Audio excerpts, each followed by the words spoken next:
And welcome back, ladies and gentlemen, to Money Man in a Hoodie. We are talking through the 7 Ramsey baby steps. The reason that we talk about the 7 Ramsey baby steps, let me scroll down so you can see all of them. There we go. All right, the reason that we're talking through these is this is the most consistent way to earn wealth and to retire well, okay? The closer that you follow to this plan, the more likely that you are to retire in a good position, okay?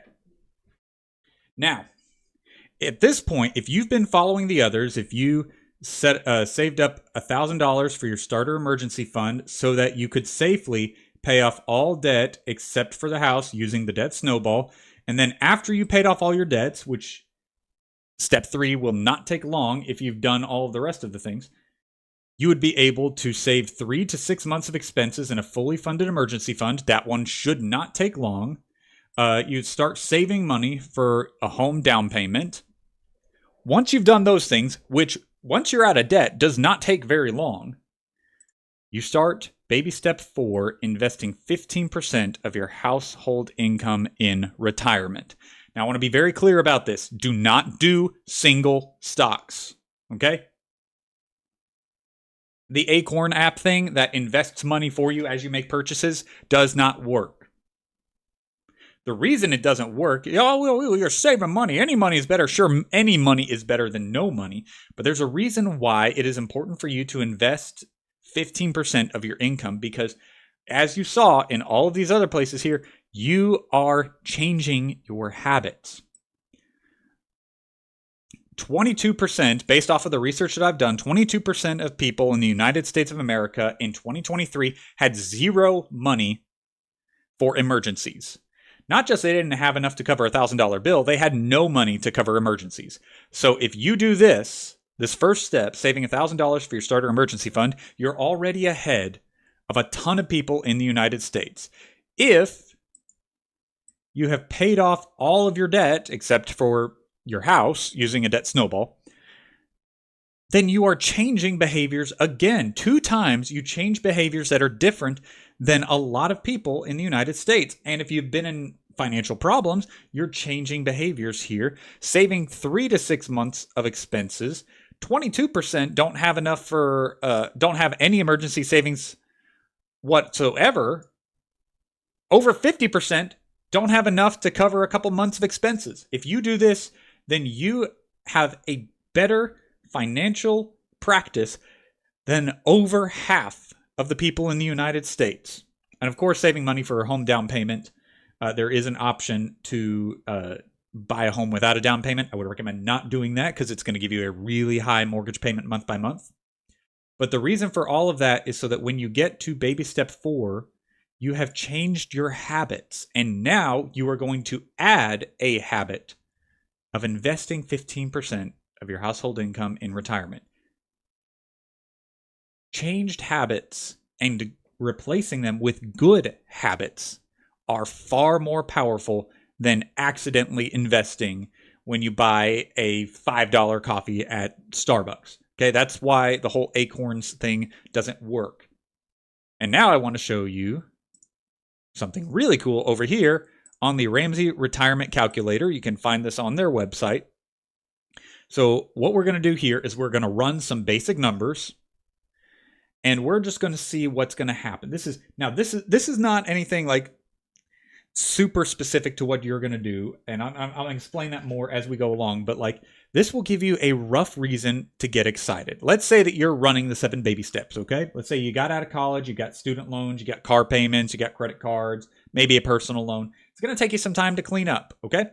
So let's say that you took from the time that you were, get out of college, 22, until you're 27, you decide that you're going to get serious about getting your finances together. You get out of debt, you get your emergency fund set up, you stop going into debt, and now you're ready to start investing money.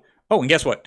If you don't have debt, even if you just reduced one debt, let's just say that the only thing that you knocked out was a car debt.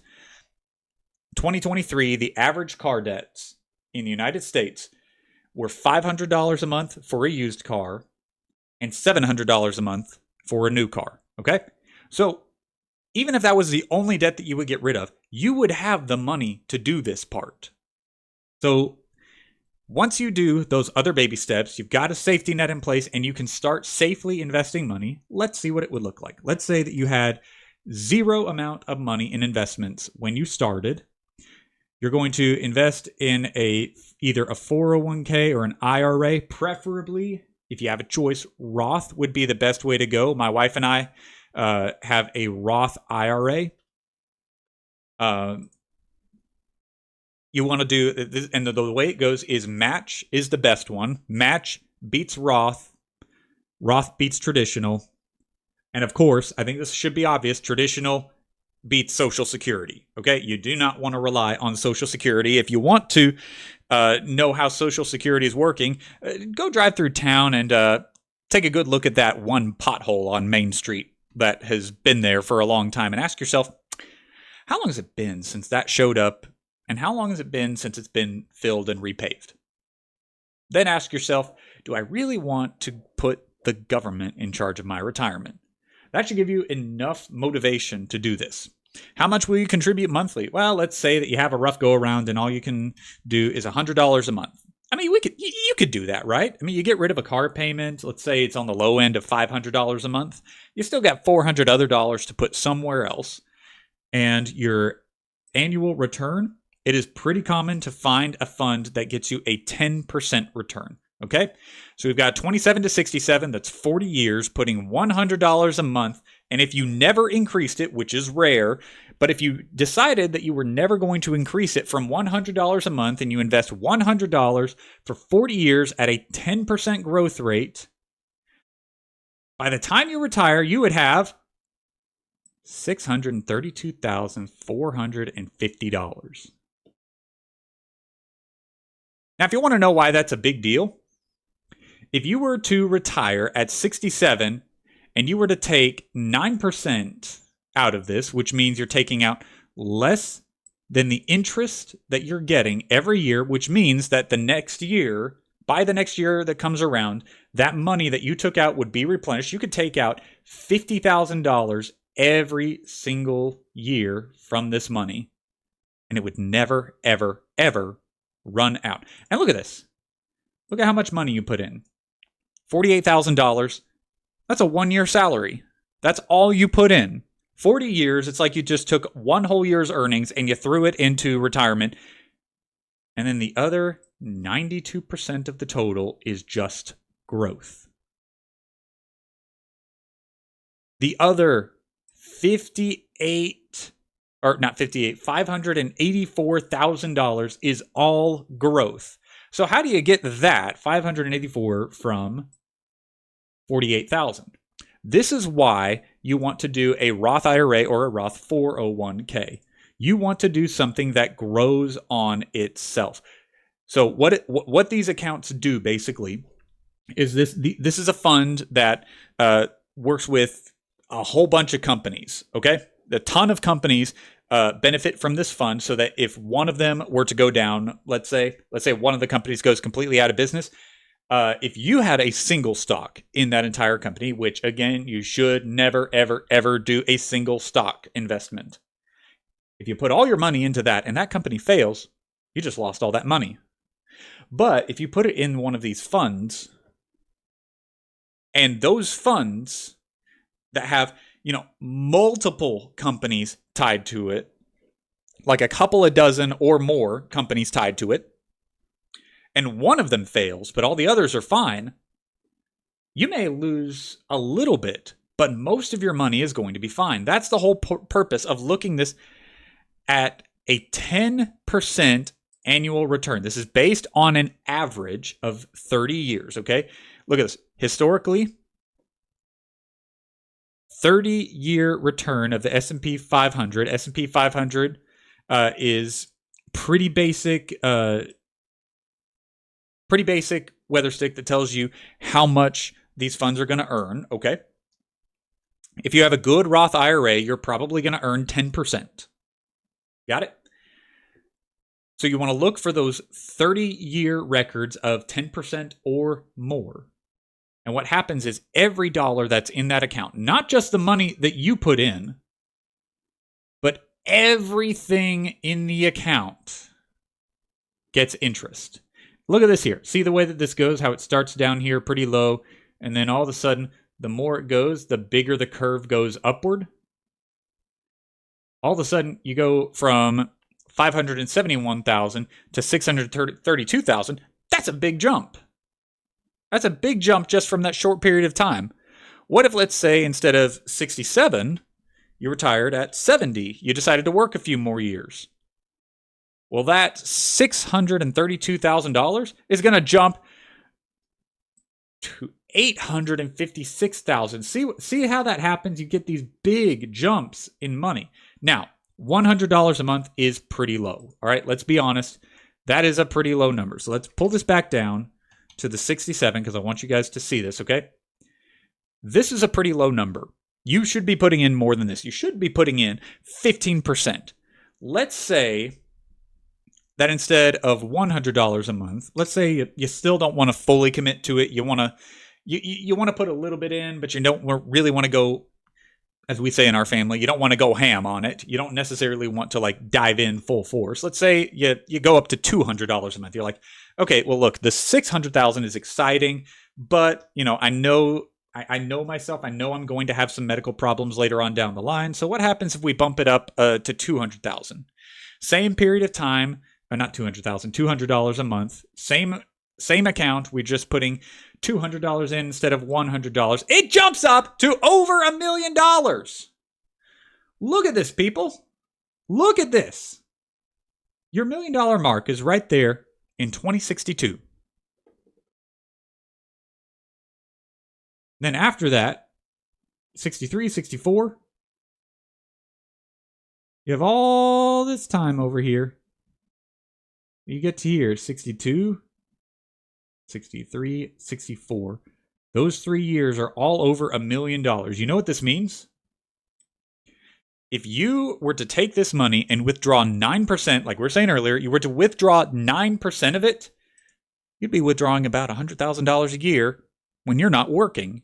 And then this money would never run out. This is why you invest.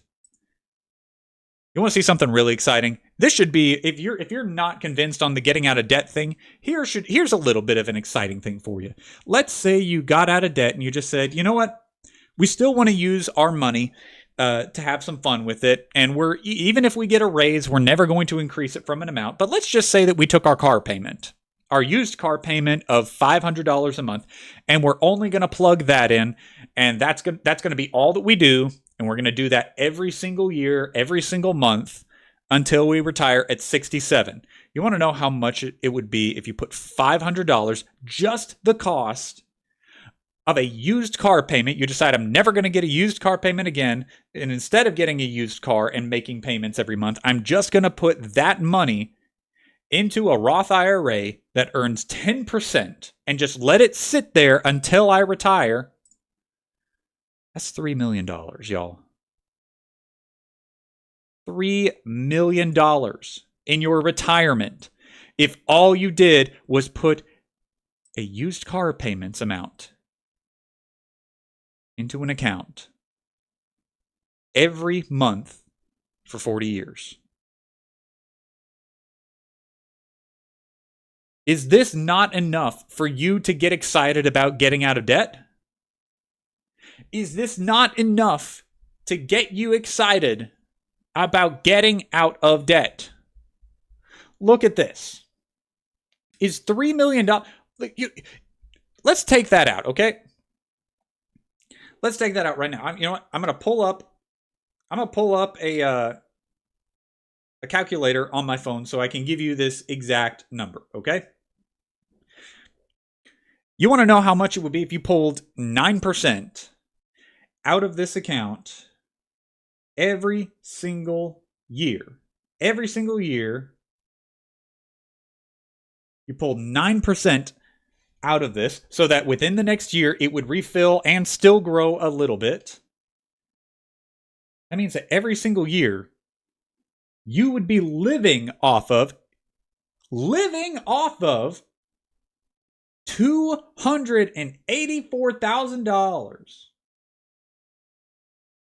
specifically, if you want to know the exact numbers, $284,583.51. If you were to withdraw just 9% of that. Oh, and by the way, being a Roth IRA, it's post-tax, which means you've already paid taxes on this money. Which means you don't have to pay tax on this money again. Isn't that nice? This is why you should be investing now. This is why you should get out of debt now. Because the more money that you can throw at this, the better that future is going to be. Wouldn't it be amazing if one day when you retired and you're looking at the last little bit of your days and you're prepping the final touches on your will because you know that your time is close? Wouldn't it be nice to know that you could leave $3 million to your children and your grandchildren? Plus the house. I mean, let's be honest. If you haven't paid off your house at this point, during your retirement age, you're going to take that money and you're going to pay off that house. And then you got more money to give to your kids, to give to your church, to help your community, to reach the lost overseas. You have money to be able to do things that you would never have been able to do before, to empower people to share the gospel, to feed hungry people, to fund a charity that maybe is doing good work but would financially fail without you. You now have the money to do that, and now you know that when you die and you're writing out that will, you've got over $3 million to leave. Isn't that amazing? And by the way, just to run some more numbers, let's say that you decided to what's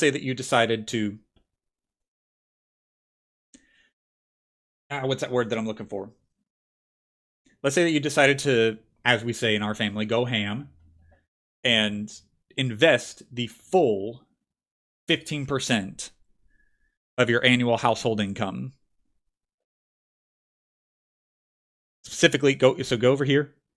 15% of your household income into retirement. If you were to do that completely, on a $70,000 household income, which is the average in the United States, the average household income in the United States recently was $70,000. That would be $875 invested in a 10% Roth IRA for 40 years from age 27 to 67.